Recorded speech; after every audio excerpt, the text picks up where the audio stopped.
People make a lot of mistakes when they're selling a home that costs them thousands of dollars, that results in lost deals, losing the next home, or frankly, it just makes it much more stressful than it should be. 24 years in real estate full-time and helping over 8,000 people and families, I've compiled the 39 most common mistakes I see when people are selling a home. So if you're thinking about selling a home anytime in the near future, save this video to review. Also, we do have this in a checklist format, so reach out and I'd be happy to email over a copy to you. My name is Mike Perna, I'm a Metro Detroit real estate agent, and when you make your next move, buying or selling, I've got your back. Scope out our reviews. We have about 3,000 of them in Google and climbing.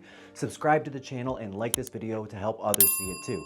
All right, let's go. Oh, also comment below any seller or buyer mistakes that you've seen that cost people thousands or just stresses people out. I want to hear your thoughts and anything that I might have missed. Okay, number one, first impressions matter. And I see this time and time again, both ways. When I'm showing a buyer a home and when we pull up and get out and the lawn is mowed and bushes are trimmed and there's no peeling or faded paint and the front door isn't sun-worn and there are flowers planted and the lawn's been fertilized to green up and against weeds. And I've seen the opposite.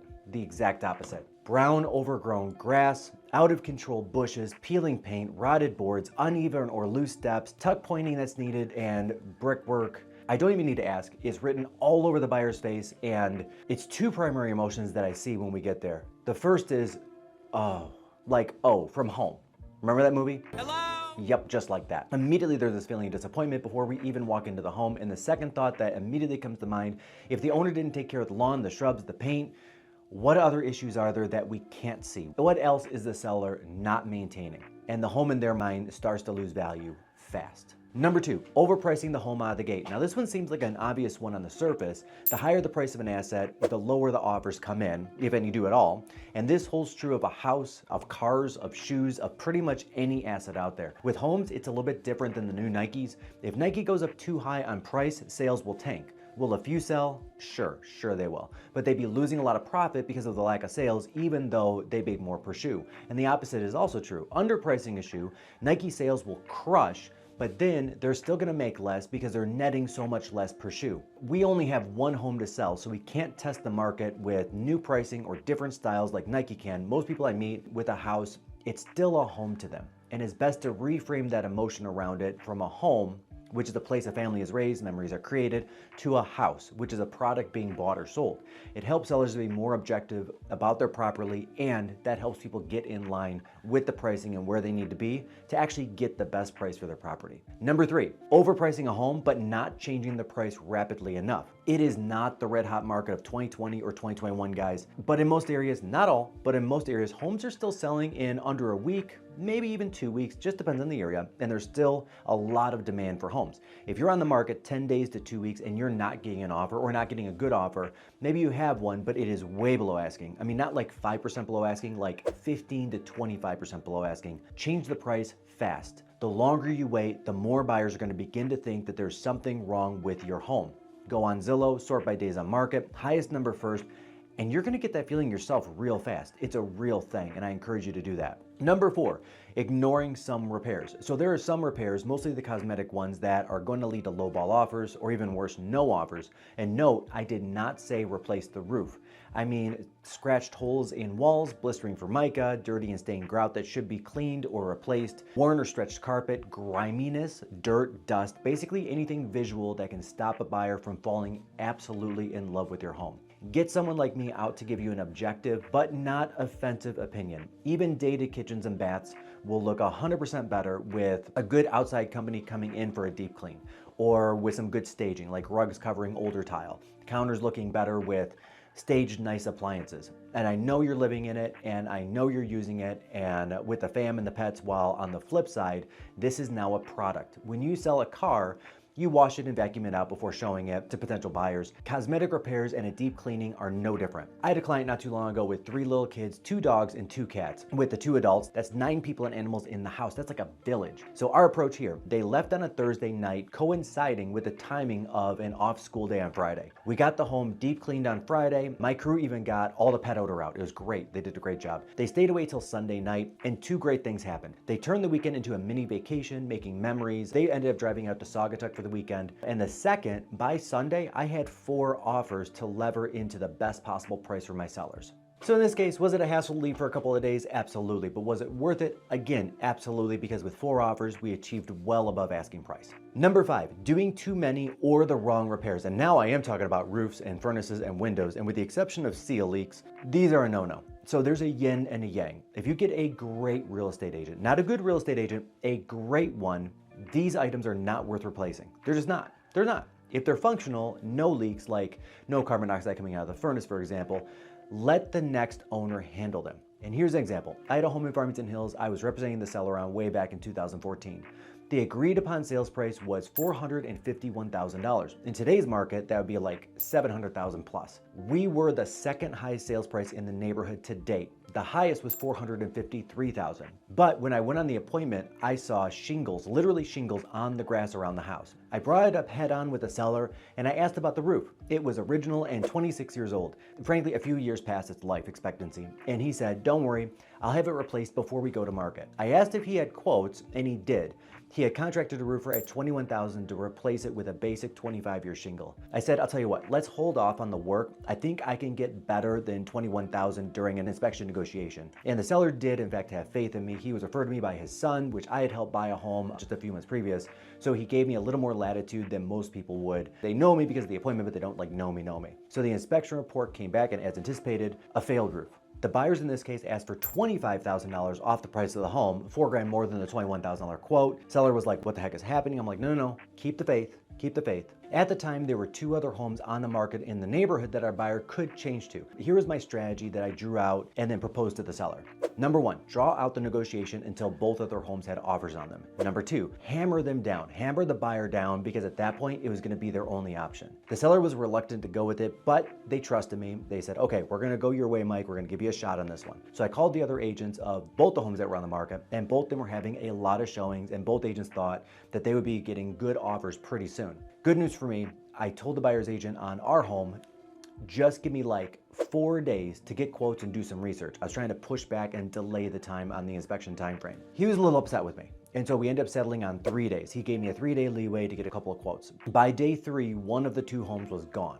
Now, based on the quotes of between $19,000 and $22,000, I said simply, hey man, I found lower quotes to do the roof. I'm not countering at this time, but I'm asking the buyer to come back with a more realistic number than $25,000. He said it would take him 2 days for the buyer to decide about it. I said, great, take all the time in the world. On the 3rd day, the other home went pending, and I know that they knew because my phone rang with a revised offer of $20,000 off the asking price. More realistic. However, by asking the way I did, not actually countering the counter, I was still in a $0 situation and had already moved the buyers and the buyer's agent $5,000. So now I'm $1,000 below what the seller was gonna pay for the roof. Now I do believe in earning my keep. My commission in this case was gonna be $13,500. So I was determined to get at least another $12,500 off the buyer's ask to cover my cost. The seller said we should probably counter back at $15K and then just take the next counter. I said, again, do you have faith in me?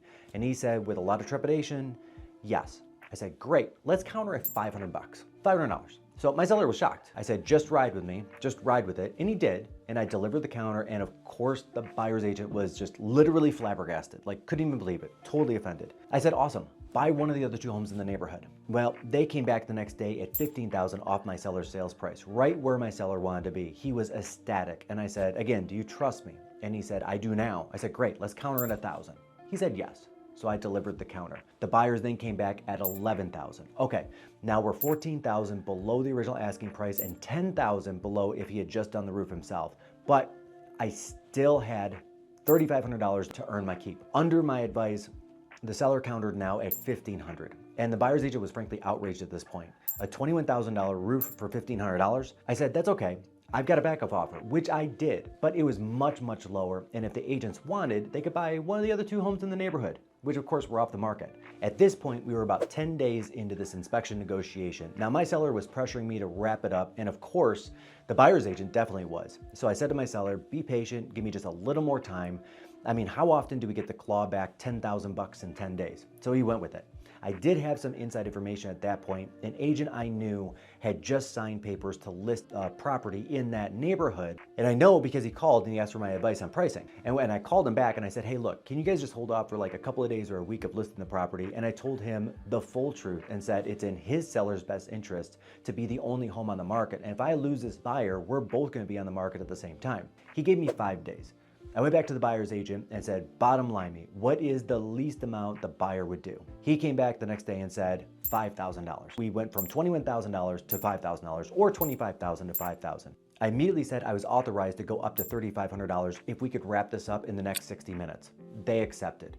So a skilled negotiator that has the reputation and the contacts can in fact overcome roofs and windows and furnaces. I've done that and used that same kind of negotiation tactic dozens of times against weaker agents. Don't do the non-cosmetic repairs. Instead, find a stronger agent. By the way, my commission was going to be the same if the seller had done the $21,000 roof or not, and I ended up saving him $3,500 above my commission amount. Now those are real dollars in his pocket. Number 6. And before we get there, hit the like button on this video so more people can see it. And also don't forget to subscribe to the channel. Go ahead and do it right now. Right now. Okay, thank you. Okay, number 6, not staging your home. There are several ways of staging out there. And I don't mean like go get all new furniture. Let's start with level 1. Decluttering and depersonalizing and putting out decor for the season. So decluttering, I mean take 50% of everything in your closets out so they appear and look way bigger, especially in older homes with small closets like my own. Depersonalizing, taking down some of the family photos, but more if there's some way out of the norm things in your home. I went to a home recently that had huge, ornate 6-foot Greek and Italian statues, like 12 of them. This home was literally only 1,200 or 1,300 square feet, and it made every room feel much smaller. I mean, they were cool looking, but like, come on, for real? It's like having people in the house. Another home, I counted over 30 animal heads, and I respected the owner of the home's taste, but in this case, I respected that he hired me to tell him the truth more. That many animal heads is gonna immediately turn off 30 to 50% of potential buyers, and my aim was, of course, to get him the best price. So the deer heads came down. Level 2, get virtual staging done. Yep, that isn't actually a thing. Let's get some examples up on the screen on that one. It can fill up an empty room like this. It can declutter a kitchen. We can change paint colors, change flooring, you name it, they can do it. They can also render great day shots to become great night shots. It's an inexpensive way to make a home stand out both online and in person. Most of the companies in the field send high resolution images, and that way I can print them out and put them in the home for people to see and better envision its potential. Level 3, which I rarely recommend, and that's full-blown staging, aka get an interior decorator or designer with their own stuff in there. This can cost as little as a few $100s for just the consult, to a few $1,000s for smaller homes, and upwards to $15,000 to $20,000 for very large homes. I'm talking 4,000 square feet or bigger. Only about 1 in 25 homes really needs this to boost the sales price substantially. If you're questioning which to go with anywhere in the USA, reach out to me anytime. I'd be happy to FaceTime or Zoom with you to give you a professional assessment to give you the best approach to get you the most money. Number 7, not using high quality professional photos. In this day and age, high photo quality is the barrier to entry to any buyer's show list. I mean, come on people. And I see the allure of just using an iPhone or an Android. They are in fact great cameras, but they're really great cameras for kids games, not a product that's hundreds of thousands of dollars. It's the weird trap we all fall into. A lot of agents included will just whip out their smartphone and start clicking away. And let's see how that works out here with some photos that I pulled from the multiple listing service just this week. And these are not my photos, to be clear. I did not shoot these. I'm not the agent on these. Okay, this guy's in the photo in the bathroom. Oh, that one's rough. Yep, not getting any better. All right, let's see some professional photos and video, like these photos, in this video, and this drone work. The difference is astounding. Number 8, not leaving during the showing. And I mean, who knows a home better than the owner, right? But in reality, an owner being present is a major deterrent. It's much harder for me to show and sell a home to a buyer with the owner there than if it was empty. And here's why. Part of how I know a home is the right one is the emotions on a buyer's face. That show of emotion, loving the kitchen, hating the wallpaper, it's all held back when the owner's there. Worse, they won't say that they hate the wallpaper because they don't want to offend the owner. And if they don't say it, I won't know how to overcome that objection. If a home has a perfect floor plan in the perfect location for that family, I would be doing the buyer a disservice as well as the seller by not being able to talk past the wallpaper. AKA, I've got a great wallpaper remover and a great painter that isn't overly expensive, just by the by in case anybody needs one. And I can't get that information across to the buyer with the seller breathing down the buyer's necks. Leave the home, my people. Your sales price and numbers of offers you're going to get are going to thank you. Number 9, choosing the wrong agent. I see the argument in 2020 and 2021 that an agent doesn't really affect the sale of the home or the sales price. And while sales are slowing now, I still see that argument being had. However, that's dead wrong. A good agent is worth their weight and more in commission that they charge. See the roof repair example. Another example is I wrote an offer on a home recently that the agent didn't know what an escalation clause was and immediately rejected another buyer's offer and took ours. I'm really glad for his ignorance. Seriously, because my buyer ended up getting the home for $2,500 less than the other buyer would go because the agent didn't understand the clause and how it works. Worse, I find a lot of sellers agents don't vet the buyer properly. They take the pre-approval at face value without calling to verify. They advise the seller to take the wrong offer because they don't take the time to talk to each agent to feel out the buyer's temperature. By that I mean I can tell in like a 3-minute phone call if a buyer's going to get buyer's remorse during the inspection period and walk. In that case, I can just save my sellers the aggravation of having to go on the market and probably getting a lower sales price when they go back on the market by choosing the right offer first. Right now, my guys, over 40% of all accepted offers do not make it to a closing table. 95% of mine do. Which agent track record would you choose? The average of 60% chance of getting to a closing or 95%? And for the agents out there whining that it's a lot of work to make those calls to each agent when you have 6 offers, come on. Each call takes like 3 minutes. You can't put 18 minutes into vetting the buyer? Or, do you know how to? 24 years and 8,000 closings? I sure do. All right, number 10, ignoring how to choose an agent. Read their reviews, period. We all check reviews on the $100 dinner we're about to get a reservation for, or we check reviews on the $20 thing on Amazon, but most people don't take the few minutes to find and read the reviews on a real estate agent. And they should be super easy to find. And if not, that's a red flag right there. Your agent can make or break your home buying or selling experience, so do your research and choose wisely. I even go so far as to look up the reviews to the agents I'm about to work with to look for red flags. Google is the gold standard right now for real estate agent reviews, and here are ours. We're on approach to 3,000 5-star reviews, more than anyone else in the state of Michigan, and I'm so proud of my team. And this is what's called Google Screened. It's an extra layer, and it means that Google has actually done a background check and a financial fraud check. They won't certify somebody with a criminal history or somebody that's committed financial crime. Number 11, ignoring odors. Okay, we talked about this a bit earlier, but I can't stress enough how off-putting to a potential buyer a pet odor can be or smoking can be. I had a dog once, and I know how it is. Their odor really becomes part of our lives because they're part of our family just like anyone else in the family. But they're your family, not the buyer's family. When you sell a used car, you wash it and you vacuum it, but you also hang an air freshener in it. The home is the same thing. If you have a strong pet or cooking odor, a good professional cleaning and a carpet cleaning will get you most of the way there. Next up, go get yourself some Febreze odor neutralizers for each room in the house. Not something overpowering. I do not need the overwhelming smell of apples everywhere in the house, but neutralizers will cover odors instead of replacing them with another one. Number 12, not disclosing issues. And I know the seller's disclosure is very specific depending on the state. Has there been a roof leak? Have there been any electrical issues? When was the furnace last replaced? All those things. But I always tell my sellers to over disclose. And here's why. The buyer is reading the disclosure at the highest point of emotion on your home.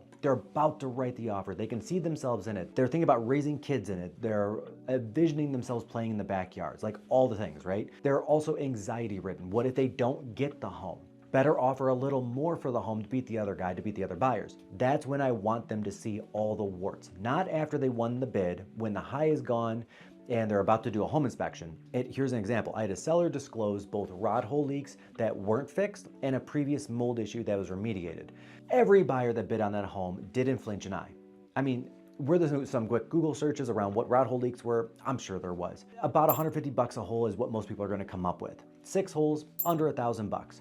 Oh honey, we can do that down the road. Let's just get that house. That's the conversation I want. The conversation I see more often is when I'm working with a buyer, they win the house, and on the inspection, they find those rod hole leaks. And then at that point in the transaction, they're much more pragmatic, more level-headed at that moment. And I always get the same question. How much do you think the seller will lower the price for this repair here? I would rather them tell the home inspector, hey, Mr. Home Inspector, you're gonna find this issue with the house already because the seller's already told us, so we can move past that one, we're aware of it.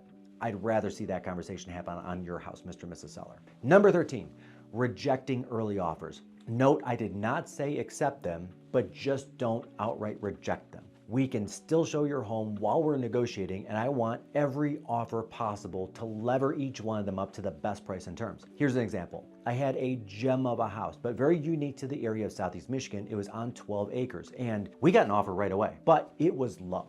It was like really low. We were on the market for 900,000, probably a touch high, but still the offer of 650,000 was just insulting. Like, I was insulted for my seller, right? The seller said, no, of course. And I asked for the trust to monkey around with it for a bit. I said, hey, it's not gonna hurt anything. Let me just monkey around. So they said, yeah, go for it. Do whatever you want. They gave me their floor price, but they also gave me their latitude and trust. My first counter, I said to the agent, now you know that's pretty low, my guy.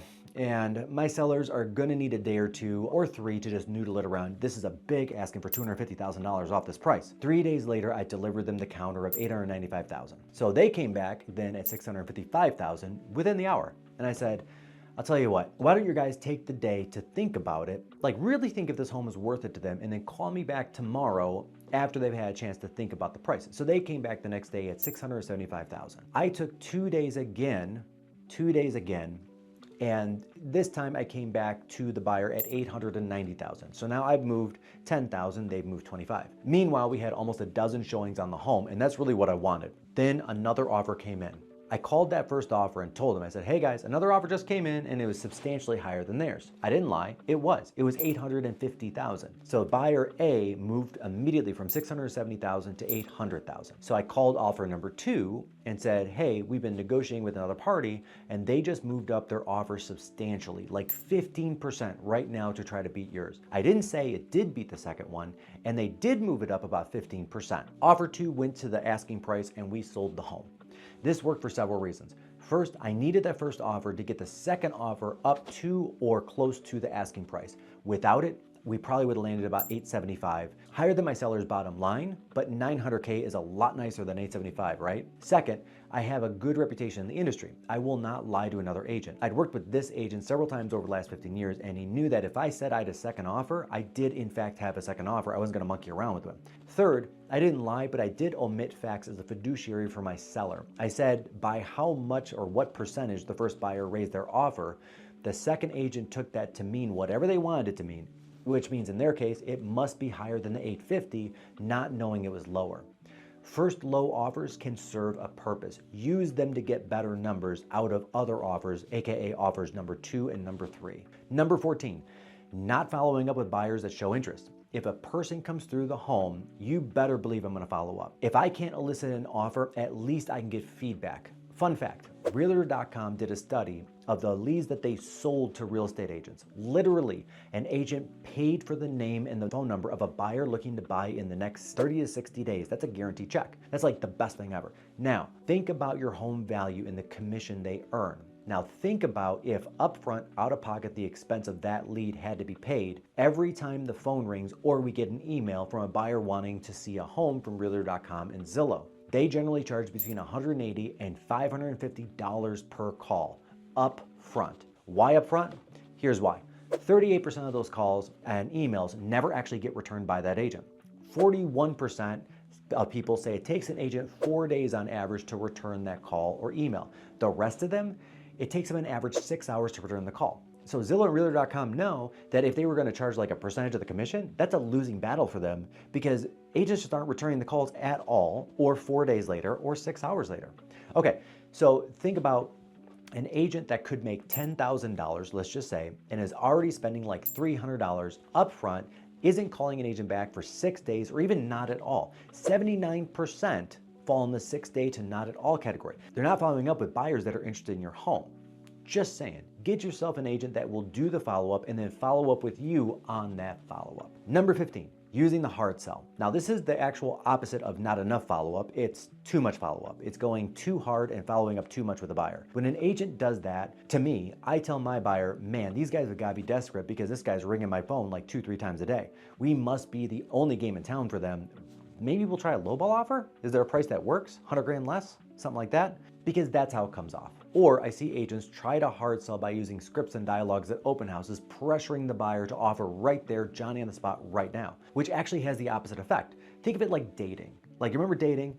If You called and texted and called and texted and called and texted. I don't care how much the other person is interested in you. They are definitely not interested in you now. The romance is gone. It's too much pressure. This is a major life decision.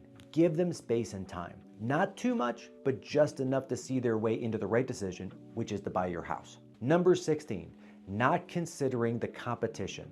This is a good one. So recently we had a seller and there were no homes on the market in their neighborhood. That's the absolute most opportune time to go on the market. I did the research and usually 2 homes per month come up there, and it had already been a few weeks, so I knew 2 things. 1, being a desired neighborhood, there were buyers out there that want what's not available, a home in that neighborhood. And the next one to go on the market would get a premium for sure.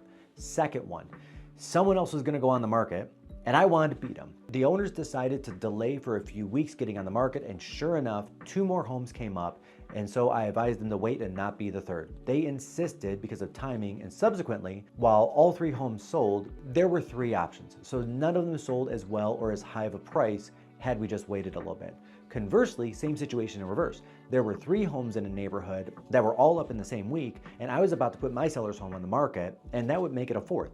I advised my seller just to wait a few weeks to let the current inventory clear out. It did take a full month, but soon enough, all 3 homes had sold, and then I gave myself about a 10-day distance for the buyers that lost those homes to really start feeling the loss, and to be sure none of them were going to come back on the market because of an inspection issue and become competition again. We went on the market 10 days after the last one. We got 3 offers and we sold $22,000 higher than the highest of the 3 homes. It is not often we get to make $22,000 in a month. Not for me, and not for that client either. Timing in this case was everything, or in this case was $22,000. Number 17, ignoring feedback. A good agent is going to compile all the feedback together, and frankly, most of it is right to ignore. That said, if we get 10 feedbacks and that cat pee smell is an issue for 7 out of 10, then it's a real issue, and I'm going to advise you to deal with it. And it's interesting, it changes from area to area, price range to price range, what people care about. So some areas and price ranges, for example, just can't stand wallpaper. Some don't care. Some like hardwood, some don't care. The point being, if we get repetitive feedback from over 50% of the buyers out there, we should definitely put that on the consideration list to fix or change. I'm not worried about what 2 out of 10 people are saying. I'm worried more about 6 or 7 or 8 out of 10. That's what we need to pay attention to. Number 18, not timing the market by season. So the prevailing thought is, here in Michigan at least, selling a home in the winter is a bad time to sell. And it's actually quite the opposite. After 24 years of doing this, I found winter to be the best for most, not all, but most homes. There are exceptions. So there are fewer buyers in the winter, but they're out there because they have to be. They must find a home. They need to move now. Also, there are fewer sellers. So less buyers by a little. It's about a 20% drop in buyers, but less homes on the market by 35 to 40%. There's a reason price per square foot and sales prices are higher in the winter. And like most things, there's a caveat to that. The best time, for example, to sell a lakefront home in the spring. You're always going to get a higher price for 2 reasons. The buyer that wants to enjoy that lake now is on the market right now. And because all the sellers want that one more summer on the lake, they're gonna wait and put their lake homes on the market in the fall, flooding the market. As a buyer, and I'm looking for a lake home right now myself, I waited until August to start looking because I knew there would be more homes and less buyers out there. I'm definitely gonna make that purchase before the New Year's though, because I don't want to run into that lake buyer rush and lack of a seller rush. Number 19, ignoring lighting. Now, in this one, I don't mean changing out the light fixtures. Most of the time, it's not worth the money. Not always, but most. If you're questioning that and you're anywhere in the US, reach out to me. I'd be happy to jump on a FaceTime and advise you on it. I mean 2 things here. First, having the lights all on before a showing. If it's vacant, this can be done with a timer. Also, especially in winter when it gets dark so early, having the lights on makes the home feel inviting and not like cold and kind of like a cavern. The second part is what I'm really getting after is, with ignoring the lighting, doubling the wattage of every bulb in the house. And I'll even link below to the bulbs that I would recommend for various reasons, so you can just click on Amazon and grab them. You cannot even imagine the difference that extra wattage makes. And I am sure that all the homes that I bring to market are bright and they have warm bulbs and they feel inviting. Number 20, not being flexible on terms. There are terms that matter, terms that don't, and terms that matter only a little versus a greater upside elsewhere. Here's an example for one of my agents that just happened this week. Our seller took an offer $4,000 below the top offer to get one specific term they needed. They were able to push out the closing up to 90 days so they can find a condo. They had 3 complexes they had identified and they were targeting, but condos came up in all 3 of them very rarely. People were slow to move. First, good on my agent for getting that term from the seller. Second, that term is worth way more than $4,000 if they had to make a double move. The storage fees alone for their stuff would have eaten up most of that, if not all of that, not to mention hiring movers twice and leasing at a higher rate because it's a short-term lease. Now that said, conversely, I had a seller years ago that said, there's no way I'm paying a seller concession towards a buyer closing costs. And one of my sellers honestly lost dollars because of this belief. He had an offer for $380,000 with a 1% back to the buyer. It was a veteran with a very low down payment and just out of service. The other buyer we were considering was willing to go up to $370,000. The $380K buyer, even after the $3,800 concession, still put my seller $6,200 higher net to him. But that belief of not paying concessions on principle caused my seller to lose $6,200. Terms are an interesting thing. What means a lot to one person could mean very little to another. So be open to different possibilities to get the best price and the smoothest transaction. And for the record, I did go back to the VA buyer and I said, hey, look, my guy just doesn't want to pay the $3,800. And the veteran came back and said, in that case, I just can't afford the home. So it wasn't even that he would be willing to lower the price to $3,800 and remove that concession. He just couldn't. Number 21, getting too emotional. Remember, my people, this was a home where you raise kids and there are memories that were made. All those things. It's now a house. It's a product. And like any product, people are going to be judgy. Don't take offense that someone doesn't like your decor, your paint choices, all the things. Also, don't take offense when a lowball offer comes in. That's just a buyer new to the market and was probably told by some family member or parent, start somewhere low. Especially in multiple offer situations, don't read buyer love letters. When my parents sold their last home, they took an offer $3,000 lower than the top offer. And I was not their agent, by the way. My mother was an agent at the time because they really identified with that buyer. The husband went to UD Jesuit, I did too, and the wife went to Mercy High School, as did my sister. They had 2 kids, a boy and a girl, and I routinely chop those letters off the offer so my sellers just don't even see them and it doesn't cloud their judgment. And I get it, we're all human, and that's why those offer letters work. Number 22, failing to have a plan for showings. So I give my sellers cheat sheets for this based on how much time they have. If you have 24 hours for a showing, then do these things to present the home in the best light possible. If it's the same thing, in that case, do these things. If it's under 30 minutes until the showing, just do this quick hit list. Having a plan is going to make you infinitely more efficient, and especially for last minute showings. And also it's going to reduce your stress, and that checklist will make sure you don't overlook anything important. I came up with those 3 myself based on what's the most important to maximize a showing down to the least important, which are like a nice to do but not need to do. If you want one of those checklists, reach out to me. I will get you all 3 by email. Number 23, over investing in renovations. Now this one's huge. I've been in homes where people have done $75,000 kitchen renovations in a $400,000 neighborhood. There's no getting that $75,000 back on that one. In fact, how appraisers are working post-recession is the kitchen is a checkbox. Does it have one? Yes or no. There's very little weight given to the type of counters, whether stone or quartz, and very little weight given for things like upgraded light fixtures. Those are now just expected to be there and functional. And that's it. When it comes to renovations, most of the time it's lost money, never to be seen again on a home sale because the cost of finishing the basement, redoing the kitchen, redoing the bathrooms will not fully come back to you. If you're thinking about selling in the next 5 years or less, call me to evaluate. I don't care that it's 5 years out, still call me to evaluate. If it's 10 years or more, just go ahead and do the renovations and really enjoy the place you live. Like enjoy it. I want you to enjoy your house. Now I know I'm moving, and I also know that I cannot for the life of me stand in my bathroom. It's just outdated, but it's both. But looking at other homes that are selling in my neighborhood, my bathroom is as good as any of them, better than average. So I'm not gonna spend $15K on a bathroom renovation today to maybe get $5K back when I move in a couple of months. Nope, not worth it. Number 24, not reviewing offers carefully. Okay, story time. Most offers are pre-written on a form purchase agreement, like 99% of them, but that doesn't mean not to read them or be sure that your agent does. Once upon a time, I had a seller that received offers.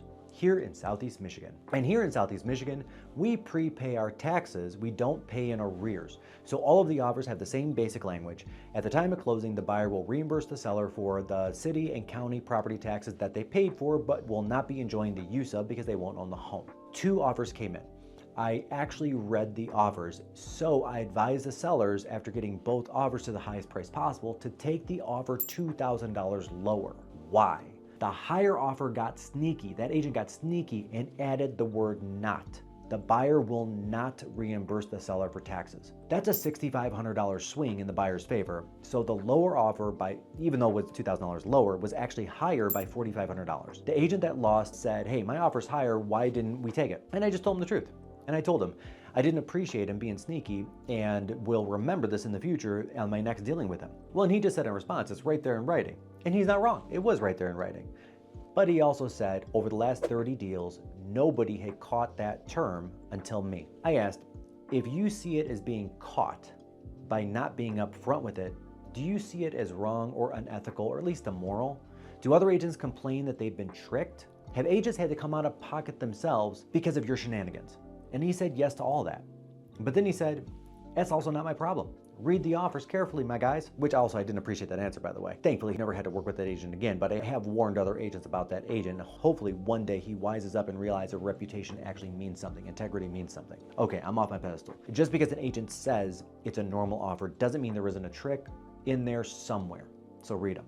Number 25, not understanding contract details. And this is a big one. Broom clean is an actual term that has been defined by court. It means don't leave a lot of junk or mess in the house. Yet people do it all the time. Here's another one. Things have got to be in working order as they were during the showing and the inspection and through the closing. That means if a furnace goes out and a motor needs to be replaced or repaired, that's on the person that currently owned the home at the time that it happens, not the person who hasn't taken title yet. This all seems very elementary and should go without saying, but there's a reason that these things that go without saying are in the contract. Another one, be sure that you understand what clean title means and that you can provide it. I see that one come up a lot. Number 26, the title work. The title work, we just talked about this, but we're going deep. Title work comes back 99% of the time clean, but that 1% can be a real doozy. Most frequently, I see this on new builds, and it just happened. A person called me to sell their home recently that was built back in 2007. That builder got caught in the headwinds of the down market that was coming in 2008 and went out of business. Meanwhile, the roofing company and the foundation company filed liens for completed but unpaid work on those homes. The builder just didn't pay them. They couldn't. They went out of business. So I ordered title work on every home before I even put a home on the market, just for this reason. The sellers had absolutely no idea that 2 companies had filed liens. So one company we found pretty quick and found out that they had received a settlement from the bankruptcy of the builder, and they sent into the county a release of lien pretty immediately. They were actually really good about it. They're really nice. It only took me 3 calls to get that done for the seller. The other company, well, these guys went out of business 10 years ago as well. They have a non-functional website, a non-working phone number, and that one was a little more difficult. But there's a process, right? There's a legal process to it. We've got to file at court for a judge to release that lien. Second, we have to post it in some recognized news publication 3 times, 3 weeks in a row, so that somebody could see it and step forward and say, hey, that's my lien. I'm owed that money. We use the legal news because it's the easiest and the cheapest to file with, and they actually have sections called first posting, second posting, and third posting just for this reason, just for people that have liens that they cannot figure out who they belong to and they're trying to find out if the person actually still exists. After that, we set a court date, as long as we're not contacted, to go to court and show proof that we did our part and we filed something in it, published recognized news media, and we waited for somebody to show up and nobody showed up. So then at that court date, they have yet again one last opportunity to show up. In this case, nobody showed up, which I didn't think would happen anyway. The whole process took about 90 days to remove that cloud from title, the lien. But if I hadn't pulled pre-title, then actually read the pre-title, most agents just receive it and throw it in a folder in their email, the sellers would not have been able to sell in the time that they needed to, and they would have lost the home that they were buying in the next city. In this case, it was Denver, where they're moving for work. Also, read your title work. There could be other surprises there also. I've seen associations file liens that sellers have no idea where they're. Small back tax amounts, like a couple $100 a city is filed on the property because the mortgage company, when paying the taxes, didn't see that they had split out, and some cities have done this, split out waste removal into a different line item. There are all kinds of things that pop up on there. Again, read the title work. Number 27, understanding how long the closing process takes or could take. Have patience, my friends. All good things come to those who wait. Rule of thumb, however long we think things should take, add 10 days to it. Here's an example. My parents just redid their kitchen, and it's a big kitchen. The contractor said 3 weeks, and it actually took 5. I just had a house redone to become a rental, and my contractor said it would take a week to get ready to rent. It was actually 2. Closing on a house is no different. I always advise adding 10 days to the expectation so that when something happens, an appraisal snafu, and I just had one where the appraiser assigned was actually unassigned, then it was reassigned, causing a 3-day delay, it's okay. No second home is in jeopardy of being lost. Then when we're able to close early, we actually look like heroes. I'd rather have time and not need it than need time and not have it for you. Number 28, focusing only on price. I feel like we've covered this ground a couple of times with the double move example and the seller taking $4K less but saving 15 to 20K by not doing a double move, or my guy that was so focused on not paying a concession he actually lost money, or the term of not prorating the taxes. Or if we just looked at the price, that $2,000 higher offer that should have won on the surface, in reality, it was actually a lower offer net amount to my seller. Terms can be as important or more important than price in a lot of cases. I recently had one where a seller accepted a $2,000 less offer because the home was an estate sale. And that offer literally said in it, just leave everything, don't care, don't need to come clean it out, don't need to clean the house, don't care. And that house was packed. Like, that person was a little bit of a hoarder. Now, all 4 of my sellers, all 4 of the kids lived out of state, and nobody wanted to fly in, stay in a hotel room, spend a lot of time cleaning out and mucking out the house. And that has value. Like, the time has value. So does the $2K cost of flying a couple people in, let alone the hotel room. Paying a company to clean out all the stuff that didn't sell in a estate sale that I'd set up for them also would have cost them a lot more than $2,000. Letting the buyer deal with it was the best option for my seller. So was it $2,000? Yes, but did they save far more than $2,000 in both time and flights and cost? Absolutely. Number 29, not verifying a buyer's financially able to buy this home before accepting an offer. And I cannot believe this is a thing, but here we are. We always need to call the mortgage companies to verify a pre-approval. Couple of reasons. I've seen them faked. I don't know why someone would do this, and I don't know why someone would actually generate a fake pre-approval letter, but they do. They do. I've actually called lenders and been like, hey, ABC buyer, or this buyer, whatever the name is, insert name, I was working with your company, blah, blah, blah, got the pre-approval, they got an offer in, and then they're like, we've never heard of that person. Yeah, that sucks. I want to know that now before I advise my seller to take this offer just because it's the highest. I've seen them actually be pre-qualifications and not pre-approvals. So when I press a loan officer, they actually admit that they have not checked out the buyer fully. So the difference here is a pre-approval is where the assets, the income, and the credit have all been pulled, verified, and checked to be sure it's real. A pre-qualification is where a buyer just verbally tells a loan officer, I think my credit score is around here, I make about this, and I have roughly these assets. But none of that has been verified by an underwriter. I've seen where interest rates have ticked up and the buyer wasn't locked in, and now they can't actually afford the house that they offered on because the payment went up a couple $100 a month, and it throws their DTI off, their debt to income ratios off. And it's worth the 10-minute call to also get a feel from the loan officer if they know what the heck they're doing. So is this guy just using the spaghetti theory of loans, where they're just throwing a bunch of loans against the wall, and if they throw 10 pre-approvals out there in the world that are shaky, then only 6 close, then guess what? They've got 6 closed loans, which is great for them, it's great income. But it also means you've got 4 disappointed and angry buyers and 4 disappointed and angry sellers. So it's more than just verifying the pre-approval, it's who am I working with? Are they worth their salt? Or am I requesting a second set of eyes on that loan as part of my counteroffer back to the buyer's agent and recommending that to my seller? And I do that a lot more than it seems, because there are some pretty terrible loan officers out there. I'm not trying to dog loan officers. There are some fantastic ones, but there are some terrible ones. Number 30, poorly handled multiple offers. And man, have I seen this one just botched so many times. Accepting an offer too fast and another better one comes in. Accepting an offer too slow and the high offer because they get frustrated waiting, they find another house, they just leave, or they just get disenchanted. The number one thing I see here is a lack of clear communication on the process that agent is using and the timing that agent subscribes to. Example, I'll get back to you soon. I get that a lot. Okay, so what is soon? An hour, a day, a week, a month, a year? Give me some specifics so I can at least go back to my client with a definite on timelines so they don't wig out and they don't become stressed out. That's when I'm writing offers on homes. When I'm selling a home, I have a set process I use and clearly communicate that and all timelines to all agents, even the ones that have showed it but haven't written an offer or haven't written an offer yet. All offers are due this specific day and time, usually 2 or 3 days after the second offer comes in and it goes multiple offer. You have until then to revise your offer if you have submitted an offer. I'm sitting down with my seller at this day and this time to review all offers. I will then let you know this day or this time if you got it or you didn't. That's it. It's literally that easy, my guys. Often because of the lack of clarity, the best couple of offers, and they know they're the best couple of offers because they've usually lost other homes and they know to just go ahead and fly high because they love this home, get frustrated. And then they get disenchanted with the home and they don't want to deal with that seller because of the lack of process on the side of the agent. Don't be that guy.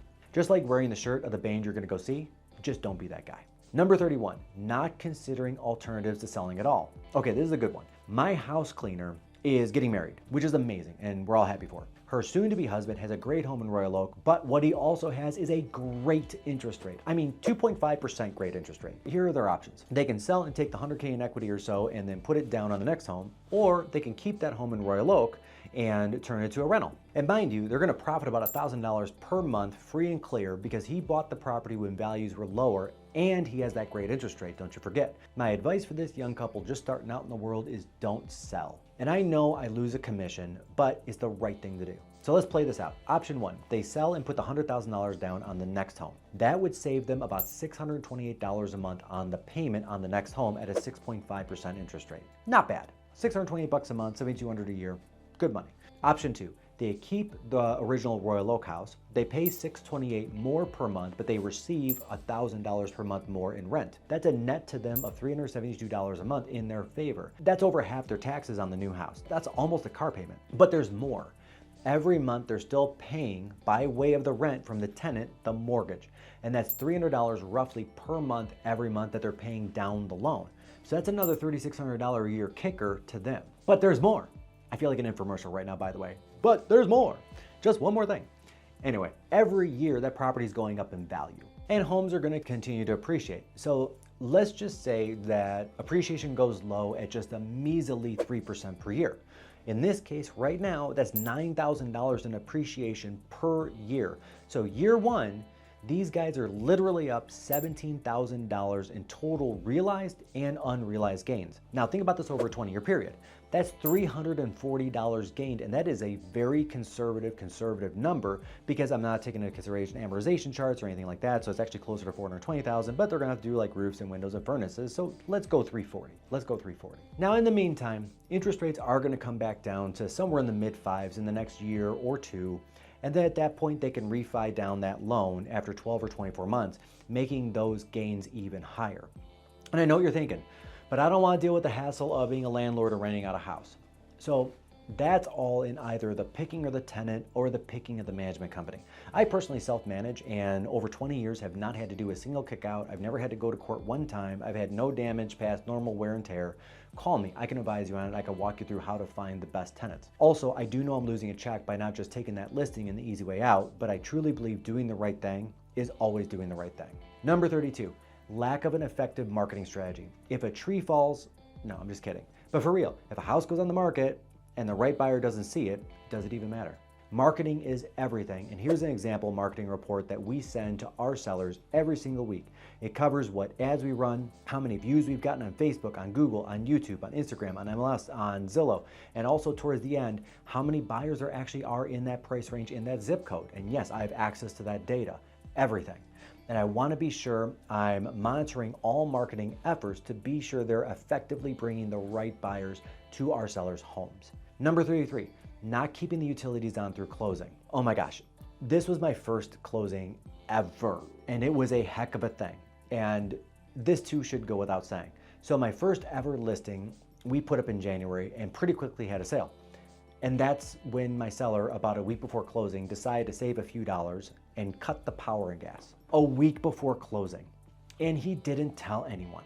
I did not, by the way, tell him to do that. In fact, quite the opposite. I tell people to leave the utilities on. So the day of closing, the buyer does the final walkthrough and I get the call from the buyer's agent. Hey Mike, there's about 3 feet of water in the basement and it's frozen and a lot of the ceiling has fallen in. The pipes have burst in multiple places and water just poured in until it froze fully. Now this one time I got really lucky. Like I found out the buyer was a contractor and so I put together a proposal. The insurance payout would go to the buyer and would be deducted from the sales price. The buyer loved it. He would get all new stuff and done his way. The seller loved it because he didn't want to fly back to Michigan to deal with contractors and repairs and multiple months there. So we actually ended up going to closing 4 days later. And man, I got lucky. But lightning like that will not strike twice. Please keep your utilities on. Number 34, not securing valuables, jewelry, iPads, cash, tech. I showed a home about 10 years ago, and I usually get to the house early, a few minutes early to open the door, make sure the lights are on, and especially when it's a new client I'd never met before. There was $2,000 in hundreds literally sitting on the counter. No joke. I immediately took a picture of it, called listing agent to call our client, and I waited till the client got there to verify it. I didn't want to take the risk. My client, I know them now, and I know they wouldn't take the money now, but I hadn't met them before. And my license and my integrity is worth far more than $2,000. A lot of this world, unfortunately, does not work that way, and I'm not trusting that it will. Lock up everything of value. Number 35, failing to create a sense of urgency in a buyer when there needs to be. This again is where fast and as soon as possible communication comes in instead of waiting. If you have an offer, preemptively tell the other 10 showings you have an offer ASAP so they have as much time to think as possible. Young men out there, listen up. This is dating and marriage advice too. If you hard pressure for a fast decision on anything, even going to dinner, it's never gonna go your way. Never gonna go your way. That works for real estate too. If I sit on information and drop it on a buyer, and I know agents do this, hey, Mr. and Mrs. Buyer, I found out 2 days ago the seller received an offer, but I waited to tell you, so the house you liked? Yeah, I'm gonna need to know in the next 18 seconds whether or not you wanna write an offer on it. Well, we know what they're gonna say. They're gonna say, no, I feel way pressured right now. I'm not gonna write an offer on that house. Here's how I do it better. Mr. Buyer, the sellers have received an offer. They're not making any decisions for 24 hours. Take your time, talk it through tonight, discuss it, pray on it. I'll call you back tomorrow to see if you want to proceed with an offer on this one. It still creates that same sense of urgency, but does so in a much more effective manner. The buyer could still pass on it, but the likely that they will write an offer now is a lot better than zero. That's for sure. Number 36, not being flexible on viewing times. And I added this one in last minute because I literally just tried to view a house for myself, and the seller is only showing the home Tuesdays and Thursdays between 9 and noon. Okay, that's an extreme, but it's a real example. We gotta show the home at night, we gotta show the home at weekends, guys. If a buyer really loves it, will they take a sick day from work, use up one of their valuable 6 days? Sure, probably. But starting the relationship off on that sour of a footing is gonna affect how many buyers offer and what the offers come in at. That home, by the way, has been on the market for a little bit over 2 months, and I can't see it for another week or so because I'm in the office 8 to 3 on Tuesdays and 9 to 11 on Thursdays, and they said this Thursday won't work for them. That 9 to noon showing they cut. It's gonna be there another 2 months. Number 37, not monitoring your listing agent's performance. Okay. Through the years, I've gotten hired as the second agent to sell a home to literally a couple thousand sellers. And those are what we call expired listings. The contract comes up and the first agent didn't get the job done, so they go and hire a second agent like myself.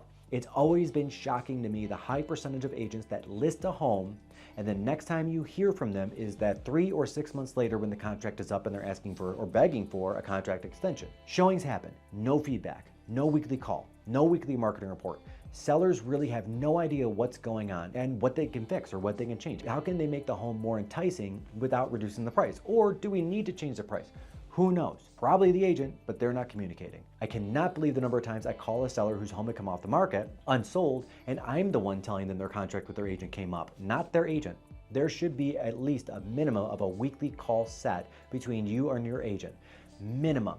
And if something happens that they can't call on the promised day, and I get it, life happens, they should tell you ahead of time, not after, and reset the call. This is why agents get a bad rap. And agents, I get it.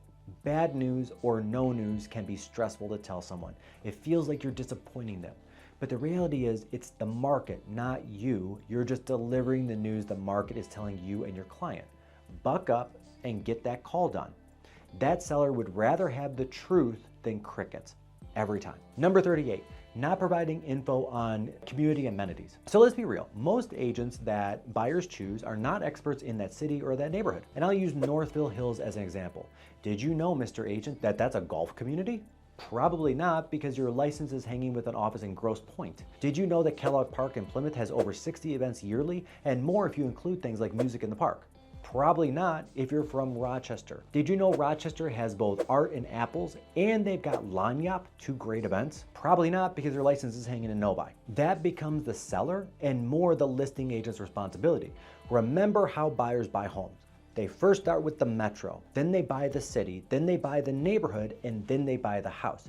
If your home is in Island Lake and Novi, I gotta be sure I've got stats from niche.com on the schools first to cement in that city, especially if the buyer's from out of town, then the fantastic clubhouse, and then your house. If you're right near Cranbrook and there isn't a neighborhood pool or clubhouse, then info on the Cranbrook Gardens. Like, did you know there's a Japanese garden there? The buyers will.